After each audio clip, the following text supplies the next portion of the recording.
there is no official calling of the Western Cape provincial ballot yet, but there's 70% already that's been counted and declared so far.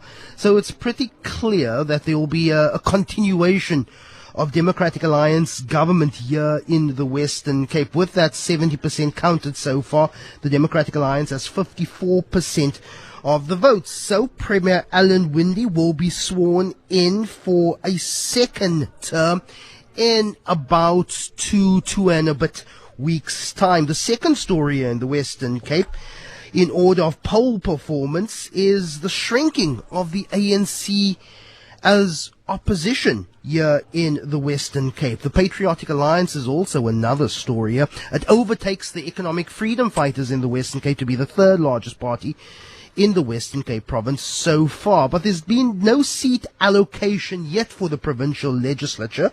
That happens after all provincial results are in.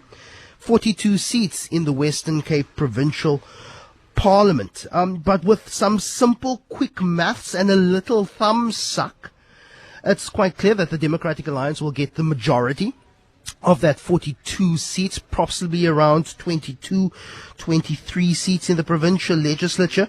But then let's look at the parties, the smaller parties. In the previous provincial legislature, we had 7 parties represented here in the Western Cape. We may have a little more because parties currently trending over at least 1%. Remember, still 70% of the vote counted, 30 more to go, but parties currently trending over 1% of the vote so far is good. The ACDP, Al-Jamaa, and the Freedom Front. They're likely to get 1, if not 2, seats in the provincial legislature.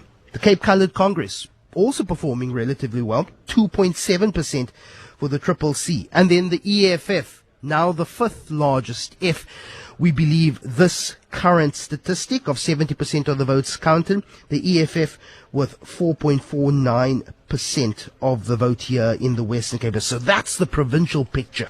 But we wake up in a country with a national political landscape that reflects a sea change in South African parliamentary politics. Again, only 52% of the national voting districts completed. Yes, there are news organizations. Yes, there is the Center for Scientific and Industrial Research who have made projections and have already called this election. We will go with what the IEC says.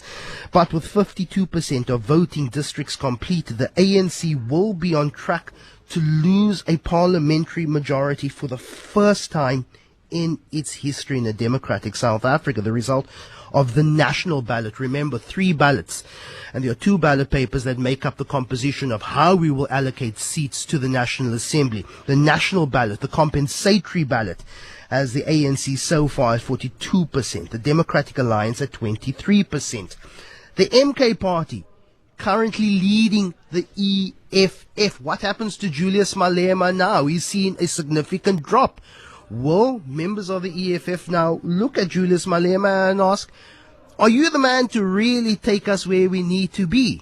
Will the EFF ask questions of itself?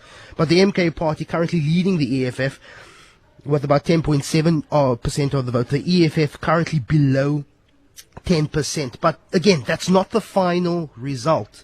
That's not how seats will be allocated in the 400-seat National Assembly. Also, results of the regional ballots will need to be added to get a clearer picture of how those 400 seats will be divided.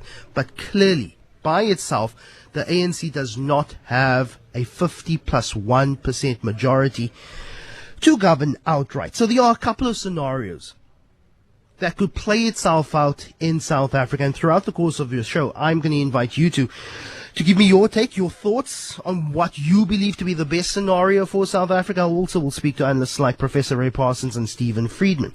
But here's what we're currently looking at in terms of partnerships, in terms of coalitions, or maybe even minority government. Scenario 1 would say that the ANC and the EFF goes into a coalition. That gives them enough to vote for a speaker, vote for a president, and to govern together. That's one scenario.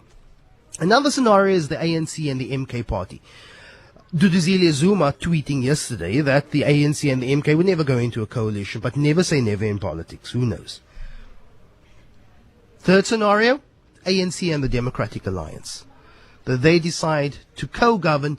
They split between who governs the executive and who manages the legislature. Maybe some concessions in terms of what's happening in Gauteng, maybe, which is currently also a hung assembly. A fourth scenario would be the ANC and as many of the smaller parties together, coming together to try and get as close to that 50% mark as possible.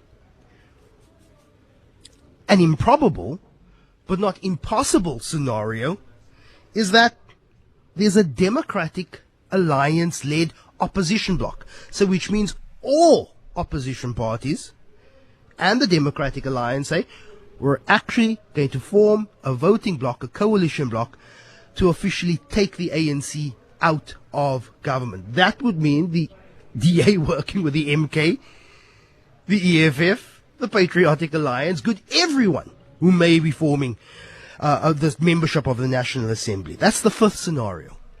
And then the sixth scenario would be an ANC minority government. That's an ANC minority government that struggles to govern. Snap elections being called at a whim. A president that could resign by the end of the year. A National Assembly that is so precarious. But would it work? And I'd like to know what would work for you. ANC EFF, ANC MK, ANC DA, ANC smaller parties, a DA-led coalition bloc of opposition parties to officially take the ANC out of government, or an ANC minority government. 021-446-0567. It's not easy decisions.